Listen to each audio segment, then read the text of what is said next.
Hello and welcome. My name is Stefan Poschig from CHC Corporate Health Consulting, and you are hearing the next CHC expert interview session. And today I have a really great speaker and guest, and she will join us at the HR Future Night in November. So I'm really looking forward to this interview with you. Welcome, Suzanne Omondi. Thank you so much, Stefan. Thank you so much for the invitation. I'm also looking forward to the event. That's great. Yeah. Introduce yourself, Suzanne, so that the people know who are you, what are you doing, what is it all about you are doing. Thank you so much, Stefan. Right. I was born in Kenya. Came to Germany to study. Right now, I'm an auditor and I'm a trainer. And I'm also a speaker. I also have 3 kids and I love writing, playing Scrabble and going out, right?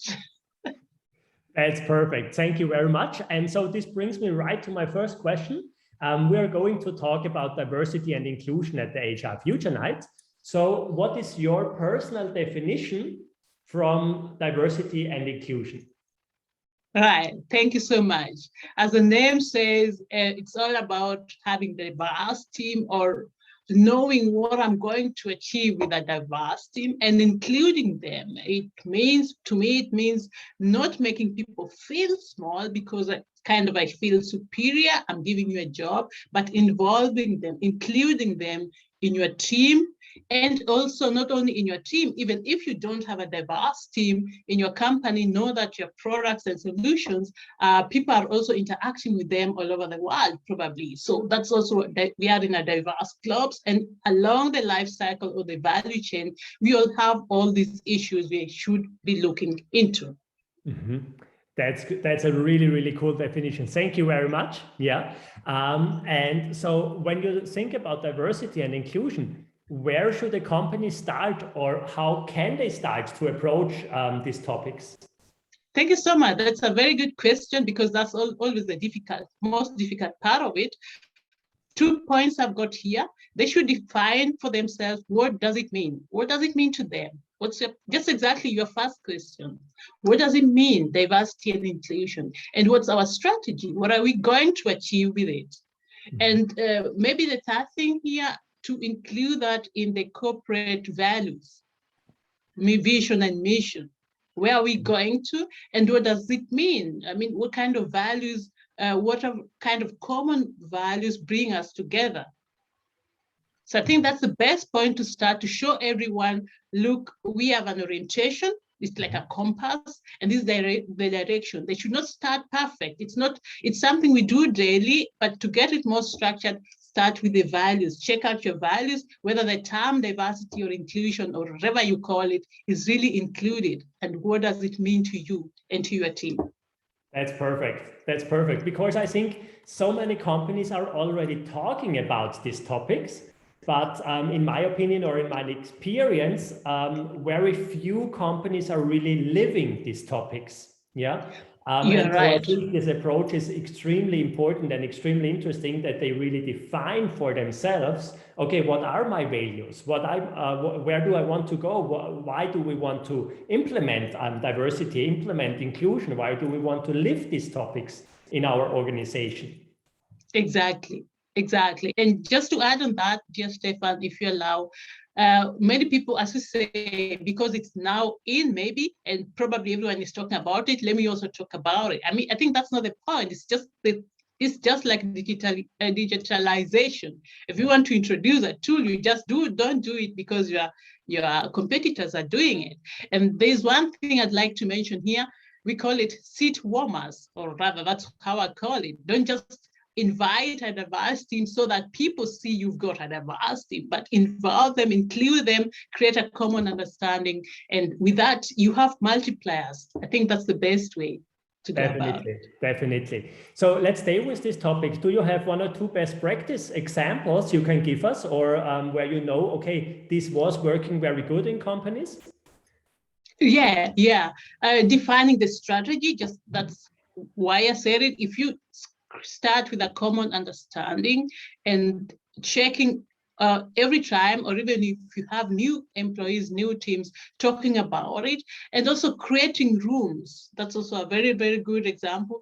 I've seen companies creating rooms for that, creating space for that topics, because many people are afraid. It's like many people are afraid to say something wrong. And in that case, they're not getting closer to their diverse team. They want them to be there, but still there's this, how do you call it? There's still distance, just like social distancing, while it should be that way. It should be about a team. So I think creating space also for topics that might be like discriminating or really, really touching people's souls in a negative way, creating space and time to discuss such things. I think that was a really, really good use case. I cannot just name the company, but I think that's the... No, it's okay. Yeah, right. Okay, that's really valuable. I know you are also very into processes.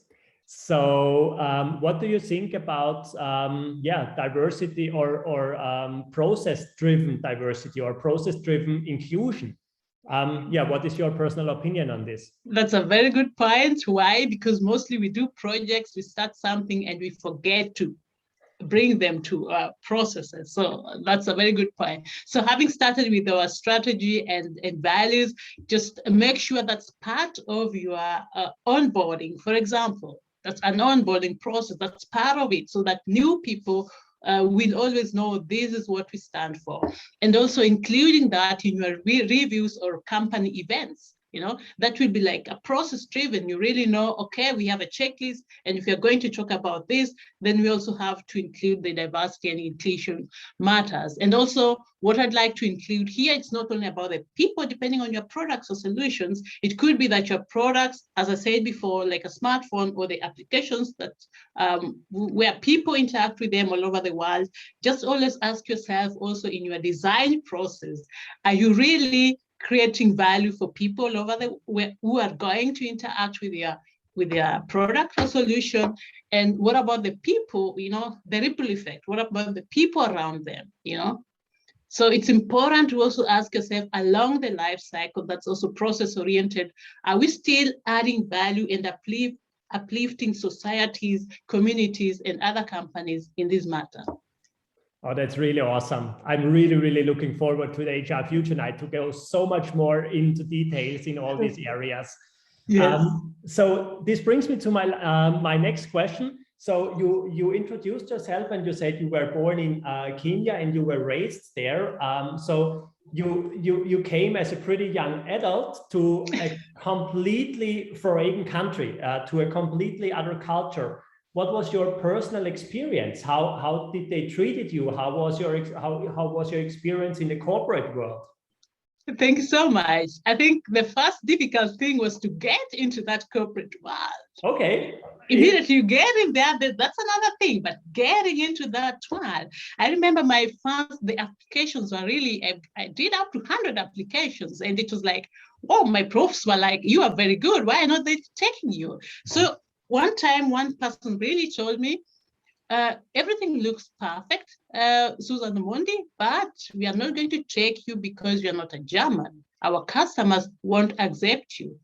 And at that time, as you said, I was a young adult, I cried. Right now, I would know how to go about it, but I really cried because we are not aware. We don't really think of that. Actually, you think it's only about being good and you can add value to your company. And when you hear of sad things, you're like, oh, wow.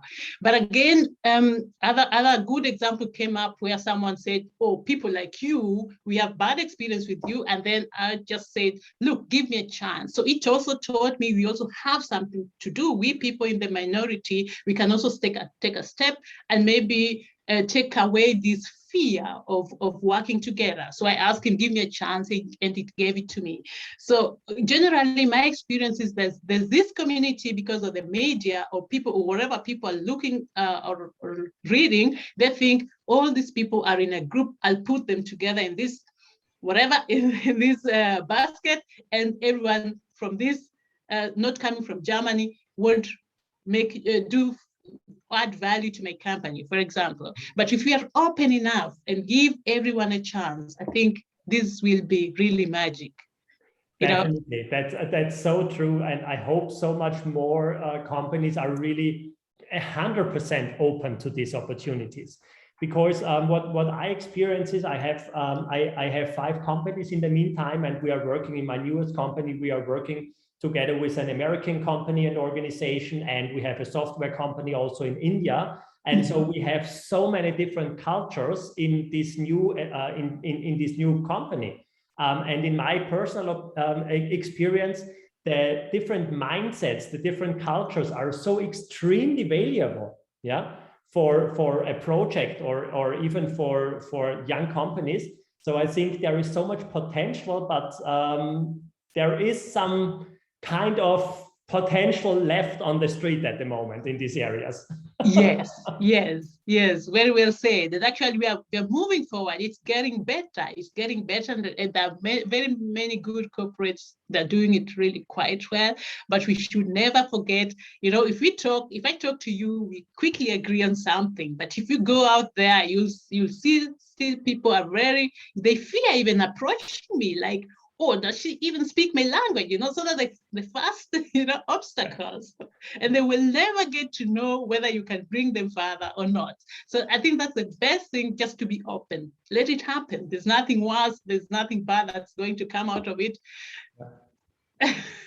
Definitely, that's so cool. So thank you so much, Suzanne, for the time you're taking. I'm really looking forward to the HR Future Night and to go, as I mentioned, much more into depth with all these topics. So if somebody wants to reach out to you and connect with you, what's the best way to reach out and connect with you in the meantime? I think the easiest way is via LinkedIn. Good. So we are going to tag you and connect you in the post with the interview. So again, thank you so much. Looking forward to November 11th. It's an online event. We start at 4 p.m. Central European time. And it's completely free. We just collect donations for a charity. So just see you at HR Future Night and have a great day. Talk soon. Thank you so much, dear Stefan. Looking forward. Thank you.